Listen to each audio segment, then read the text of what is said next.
Mangwanani Madelepo Fukenjani Keklas Vanave Africa. I'd like to welcome you to Africa Good Morning, your portal to the continent's headlines and human stories. On today's show, Kenya scraps visas for African and Caribbean nationals in a bold step toward continental unity. Liberia reacts to a Trump comment with wit and diplomacy. Cameroon's 92-year-old president announces another bid for power. We also cover South Africa's struggle to sustain HIV research after U.S. funding cuts and Namibia's parliamentary push on alcohol and tobacco reform. We zone in on the Zimbabwe report with talent Gore, as well as a deep dive into Africa. Your time on your terms. This is Africa Good Morning. My name is Ashwin Berry. Top stories shortly. Running a business isn't just about hitting the big milestones. It's also about handling the day-to-day. From equipping your office, to closing deals over lunch, to managing your team's expenses while they're on the go. Expenses with ease. Enjoy up to 44 days of interest-free credit, unlimited swipes, and real-time expense tracking, so you're always in control. An FNB business credit card. Contact us today to get started. FNB, how can we help you?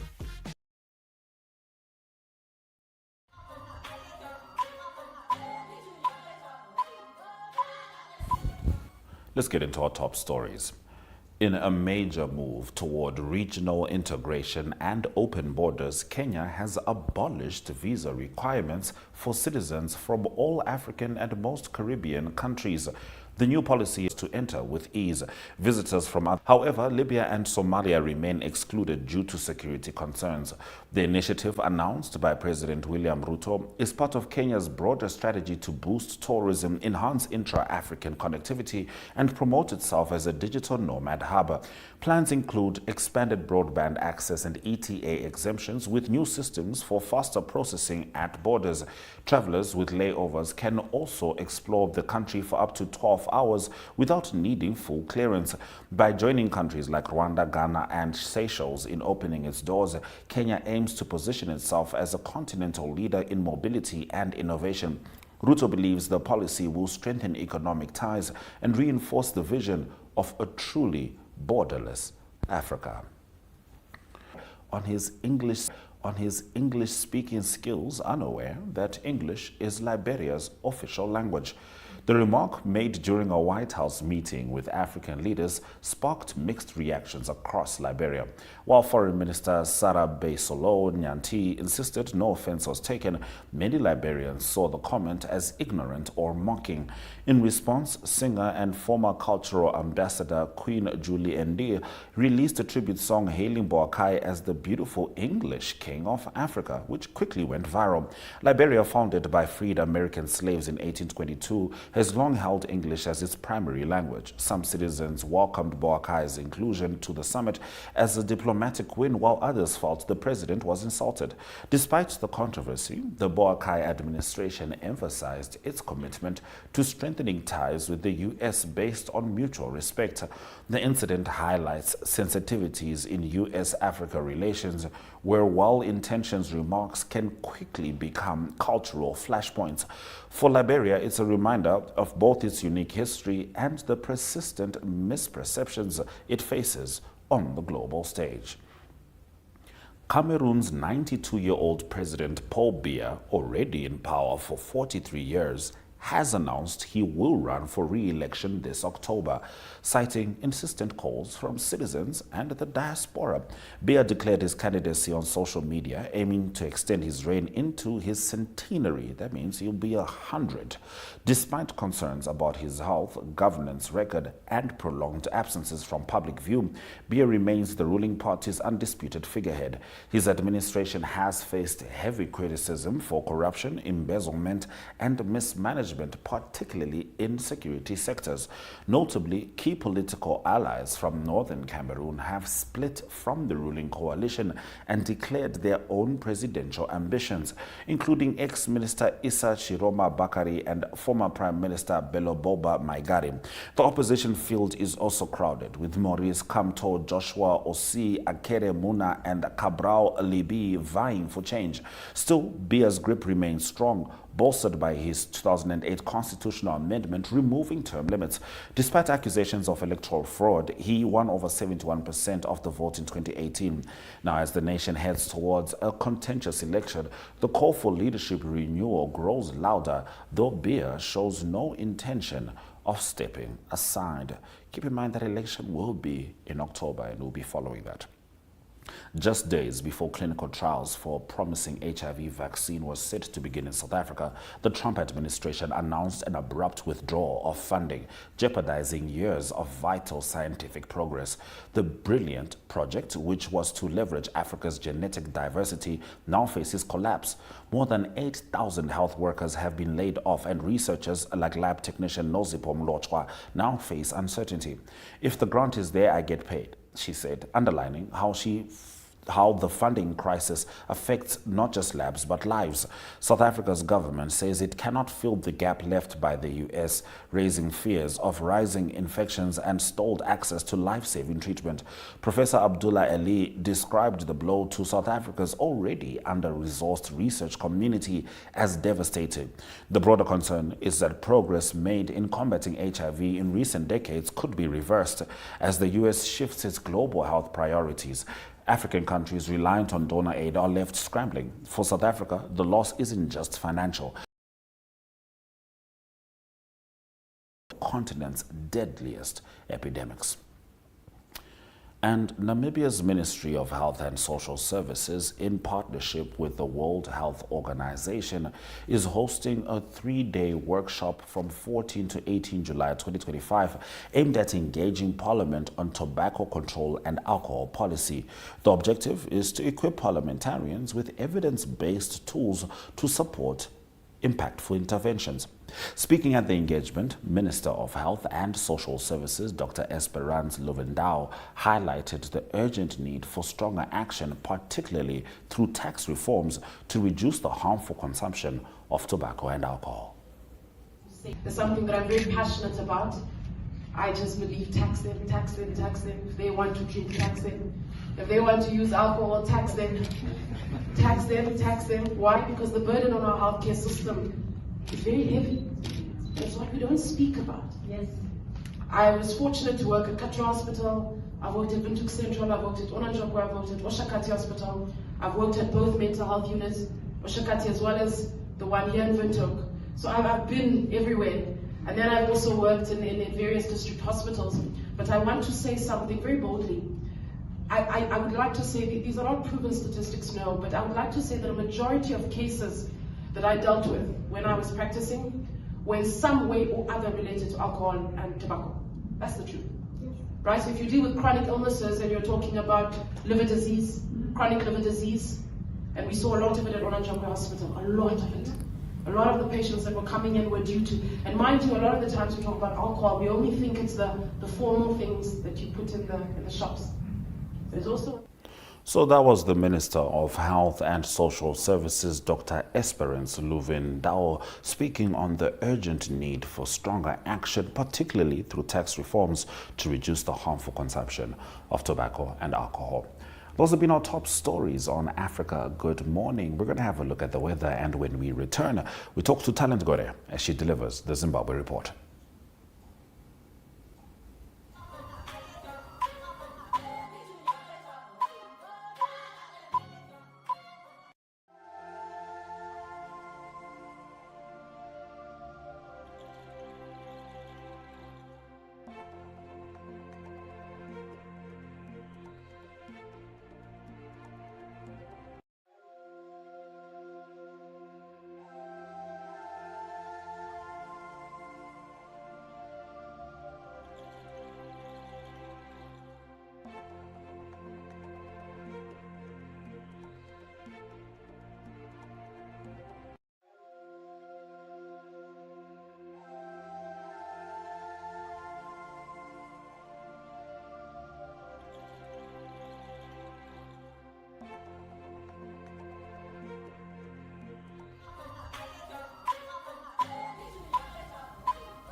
All right, it's time for us to talk to Talent Gore. She delivers the Zimbabwe report from Harare.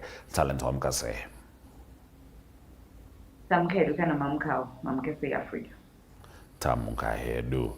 Now, talent, there is shock as Finance Minister Mturi Ngube revealed true cost of Trabablas interchange, 114 million US dollars. Yes, so well, apparently it says that the total cost for the Trabablas interchange, which is formerly named Ambudzi interchange, was 88 million United States dollars.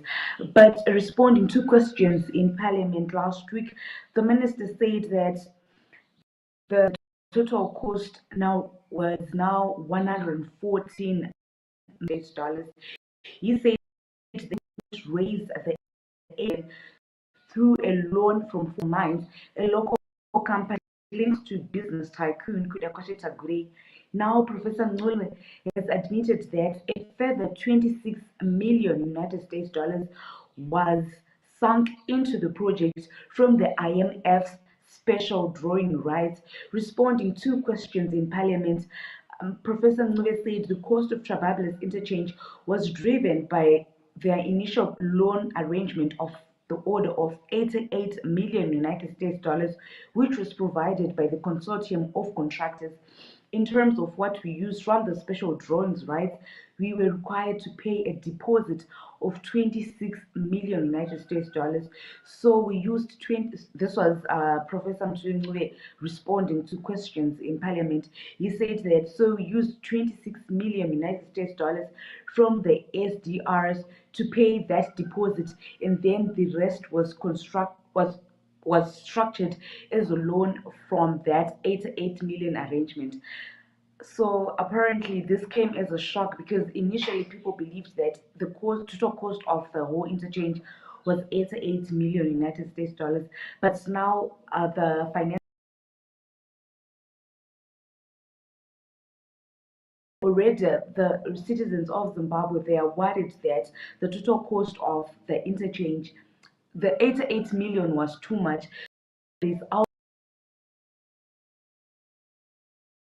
That interchange alone is too much.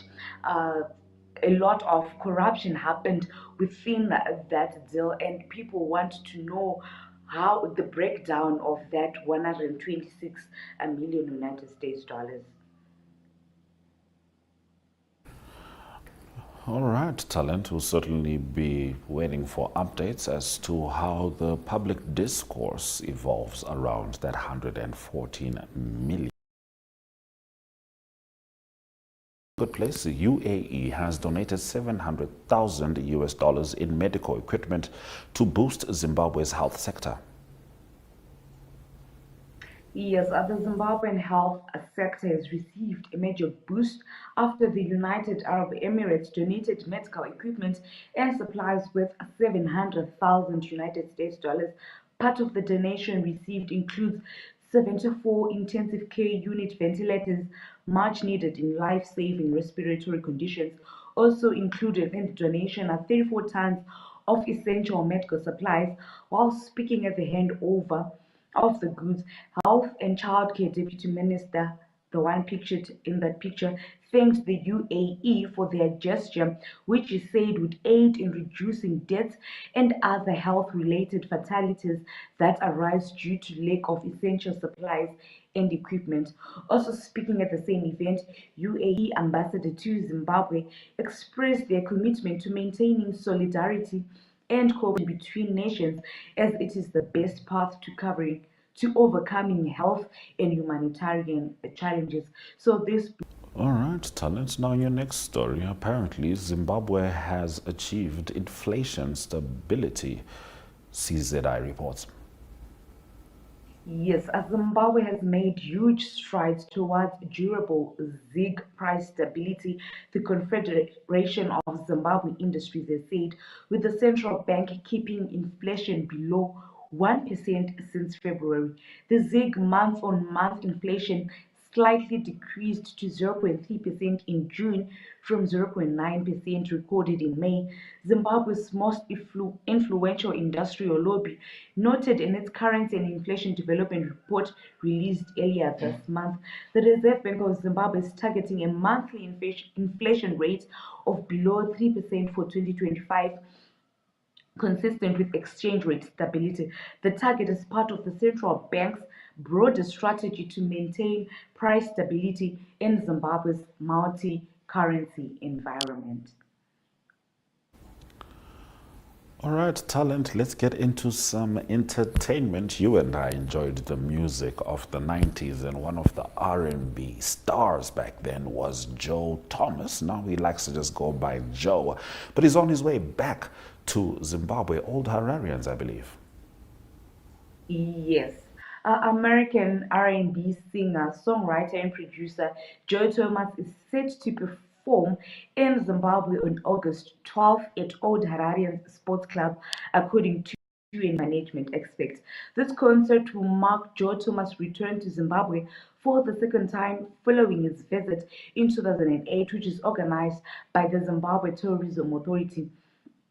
Walter Manyaya, who is the event organizer, has confirmed the American artist's participation. He said the show will be held at Old Hararians on August 12th, and we're only helping. That is what Walter said. He said that this is the one gig I'm not going to miss.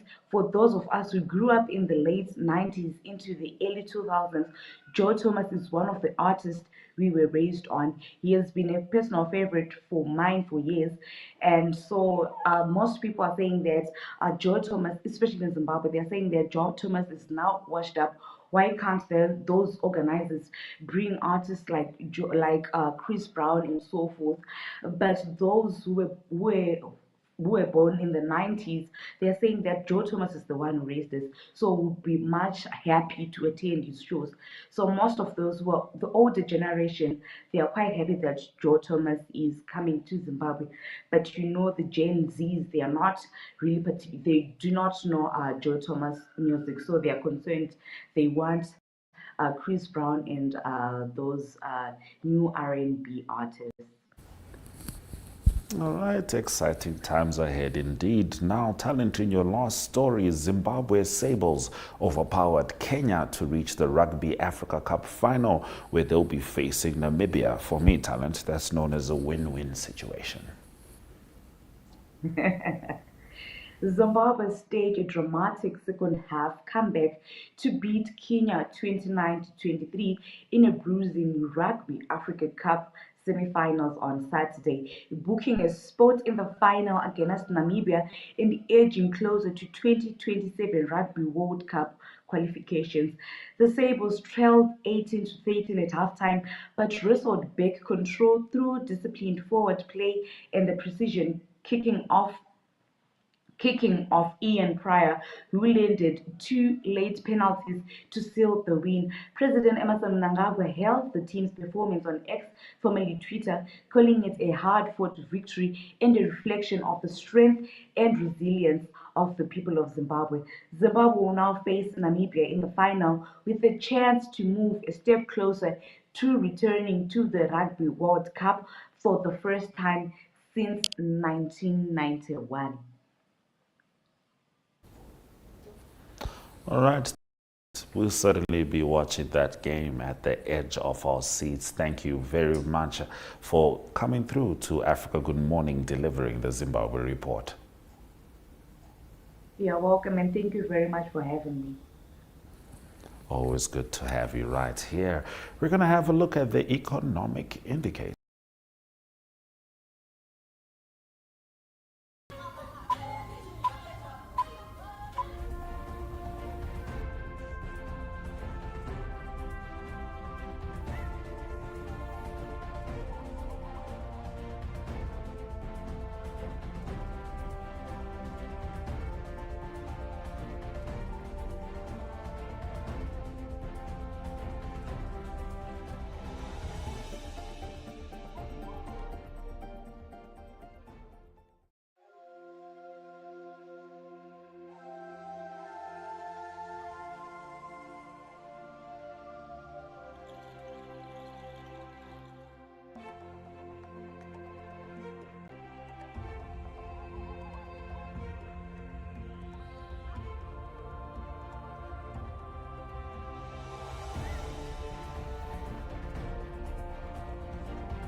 Africa's billionaire boom is widening the wealth gap.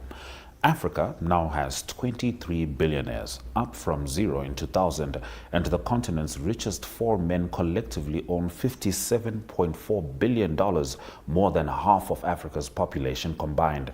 A new Oxfam report highlights this sharp inequality, showing the top 5% of Africans hold $4 trillion, dwarfing the rest. Despite these figures, most African governments have failed to effectively tax the ultra-rich or invest adequately in social services. Tax revenue from wealth accounts for only 0.3% of GDP, far behind global peers. This imbalance disproportionately burdens the poor through indirect taxes like VAT. Inequality is also starkly gendered, with African men owning 3 times more than women. However, countries like Seychelles and South Africa have made gains through targeted policies. Oxfam argues that a 1% wealth tax and a 10% income tax on